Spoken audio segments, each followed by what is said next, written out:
Okay, so this is a video on isosceles and equilateral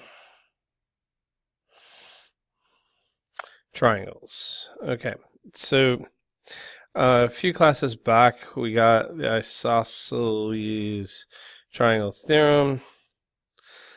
Basically, this theorem says that if I have an isosceles triangle and it has two congruent sides, then it's going to have the opposite angles are congruent. Okay, we proved that a few videos back, so I'm not going to redo that here.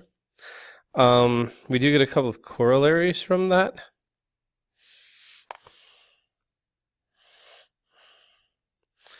The first one tells me that if I have an equilateral triangle, then it's also equiangular, which that makes sense. If it has two congruent sides, it has two congruent angles, which means if it has three congruent sides, it would also have three congruent angles. Earlier, we've said that equiangular triangles all have 60-degree angles, so this now says that if I'm equilateral, so if I have an equilateral triangle, right, one that has three equal sides, then all three angles have to be 60-degree angles. So this implies that I have three 60-degree angles. And the last one takes a little bit of thinking as to why this has to be true, but it's pretty straightforward. If I have an isosceles triangle, so let's build an isosceles triangle here, and so that's congruent to that. Then if I draw the bisector, this is a third corollary, if I draw the bisector to the vertex angle, so this guy bisects, right? Then the argument is it should follow that this is the perpendicular bisector to the base. Now, why is that?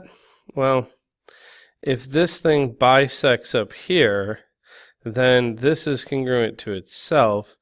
That means that I have side angle side, side angle side means the two triangles are congruent. If the two triangles are congruent, the corresponding parts are congruent. If these two are congruent and they make a line, they both have to be 90. So that means this is perpendicular and it bisects. So basically the angle bisector to the vertex angle is also the perpendicular bisector to the base. Okay, so that's stuff that I can get immediately from the isosceles triangle theorem. The question now becomes is, does its converse hold? So the converse to the isosceles triangle theorem would be that if I have a triangle that has two congruent angles, does it hold that I also get two congruent sides? And the answer there is yes, this is true, okay? So let's take a few minutes and let's try to prove that. So let's try to prove the converse to the isosceles triangle theorem. So I need a triangle. Let's call this A, B, C, where I have two congruent angles. So I'm going to be given that angle B is congruent to angle C. And what I want to prove is that this forces the opposite sides, AB, to be congruent to AC. So we're going to build some statements, and we're going to build some reasons. All right, here we go. Well, right off the bat, I know that angle B is congruent to angle C. So let's state that because it's given, right? That's a pretty straightforward sentence. All right, so now what we're going to do is we're actually going to construct something. We're going to construct this segment so that it's an angle bisector. and we're going to call that point D. So we are constructing segment AD such that segment AD is bisector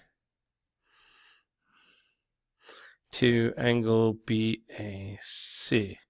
And why is this? This is because 2 points determine a line, right? So I'm given a point A, I'm given a point D. I picked the point D so that that is the bisector, and I'm good to go. All right. So because it's a bisector, I know that angle BAD has to be congruent to angle CAD. All right, because that's the definition of a bisector. I know that DA has to be congruent to itself. It's a reflexive property. So this means that these two triangles are ultimately congruent. So triangle BAC is congruent to triangle BAD is congruent to triangle CAD because of angle side theorem. And oops, sorry. And finally, that will tell me that segment AB is congruent to segment AC because they're corresponding parts of the congruent triangles. So that's CPCTC. Aha. So I've proven the converse to the Isosceles Triangle theorem. Okay. That converse has a quick corollary. Before we got that if we were equilateral, we had to be equiangular. Now we get that if I am equiangular, then I must be equilateral. If having two congruent sides gives me if having two congruent angles gives me two congruent sides, then having three congruent angles will give me three congruent sides. So that's the direct corollary of that. So that's all we're going to say today about isosceles and equilateral triangles. Thank you.